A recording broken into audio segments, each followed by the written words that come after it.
Velkommen tilbage til IT med Easy. Det er længe siden sidst, men det er bestemt blevet tid til et nyt emne. Som du kan se, så har jeg taget opstilling ind på et lager. Det er faktisk skolens lager, hvor der skal sættes noget udstyr op, som vi er ved at konfigurere til eleverne. Vi har fået noget dejligt udstyr, leveret forskellige steder fra. Ingen nævnt, ingen glemt. Og det første, vi skal se på, det er, hvordan vi rent faktisk sætter en Cisco-switch op. Så lad os først kigge lidt bag på udstyret. Vi kan se, at vi har fået sat en switch op her, og der er ikke sat noget i den endnu. Den er lige blevet tændt, men heromme bagved,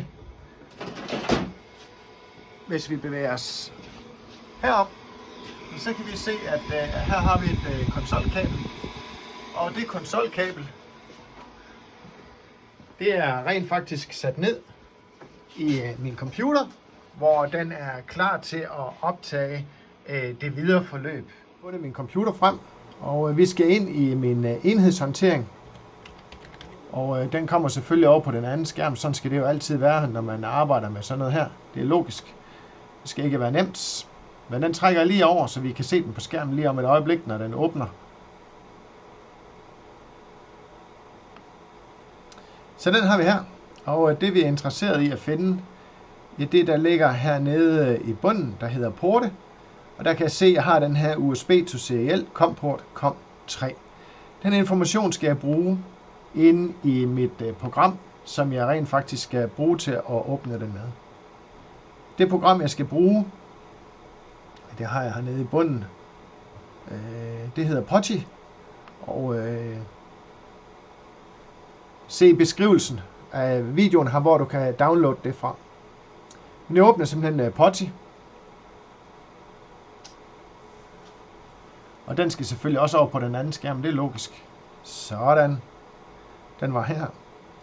Og her fortæller jeg den, at det er en CL-forbindelse, og den skal have vide, hvilken COM-port det er. Det var jo det, jeg lige så, at det var COM3. Jeg kan godt bruge den til 9600, men den kan altså også klare en højere hastighed. Så her siger jeg åben. Og nu har jeg rent faktisk adgang til min switch.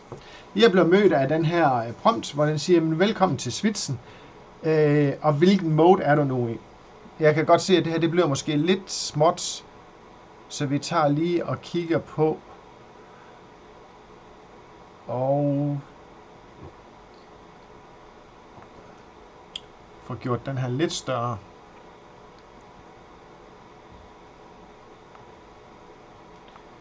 Se, hvor det er, vi gør den større henne.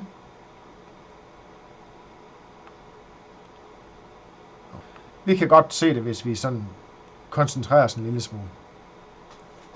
Når jeg er i mit switch, jamen, så skal jeg ind i konfigurationen af den.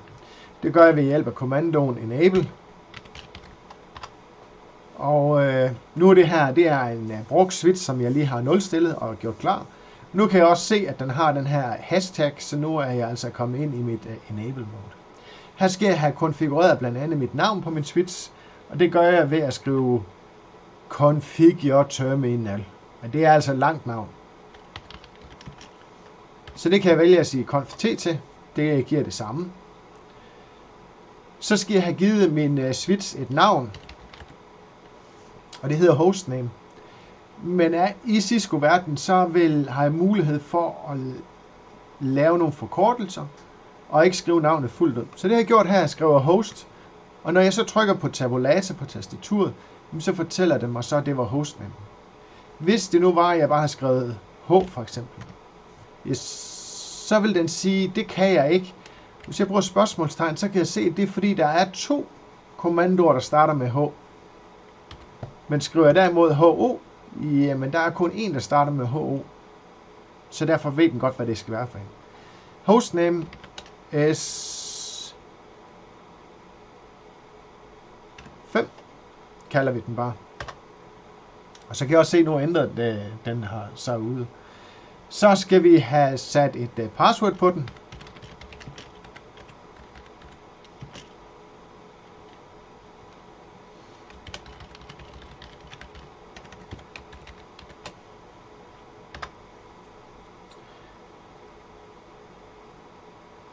Så det næste, vi skal have gjort, det er, at vi skal have sat vores, forbindelse op til, eller vores switch op til, at vi må have lov til at tilgå den udefra. Det er vores line VTY fra 0 til 15. Og password igen.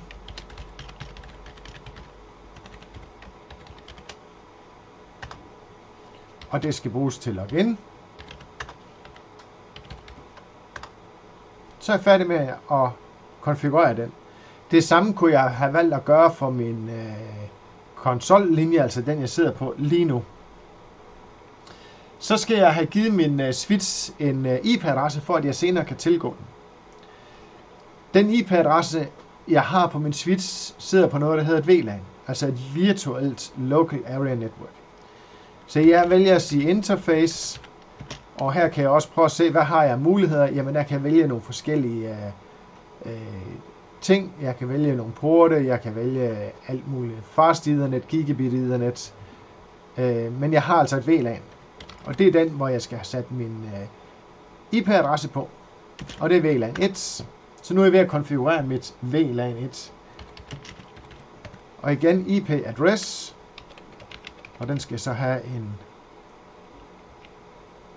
Og der er det en god idé, inden man gør det her, at man lige kontrollerer. Holdt, stop, stands.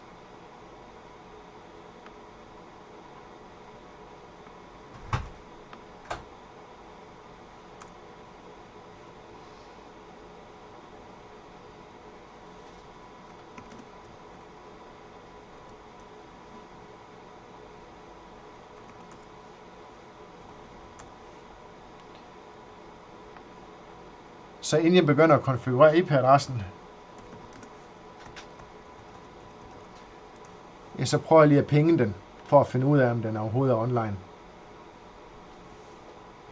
Det var den ikke. Det havde jeg heller ikke regnet med. Godt. Så det er der styr på. Det er den, jeg skal bruge. Hvad skal jeg så have bagefter? Ja, der skal den have en subnet mask. Sådan.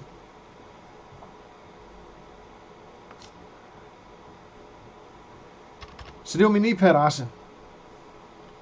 Og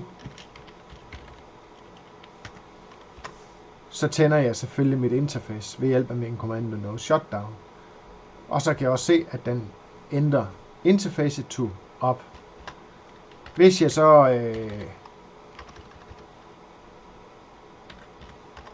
og det kan jeg så heller ikke der, jeg skal længere ud. Jeg skal herud.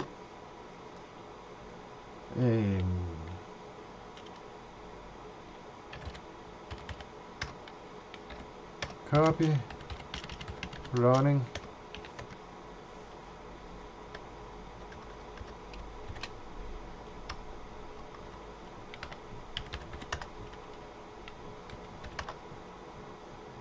der var den. Så fik jeg gemt konfigurationen.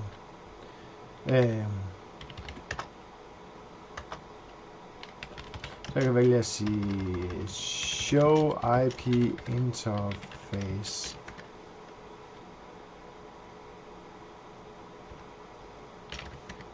Brief. Og så kan jeg nu se, at den rent faktisk har min IP-adresse, den er sat hernede. Men jeg kan ikke se, hvad for nogle IP-adresser der, eller hvilke porte der rent faktisk er konfigureret til den her IP-adresse. Men det er egentlig umiddelbart nok for at konfigurere min IP-adresse, eller min switch. Så det var sådan helt grundlæggende. Det næste skridt, det er, at vi skal have konfigureret nogle porte til et givet VLANs, sådan at vi på den måde kan få knyttet nogle porte sammen med VLANs. Men det må blive i næste udgave, fordi det her, det var den helt grundlæggende konfiguration. Så tak fordi du så med, og vi ses i næste video.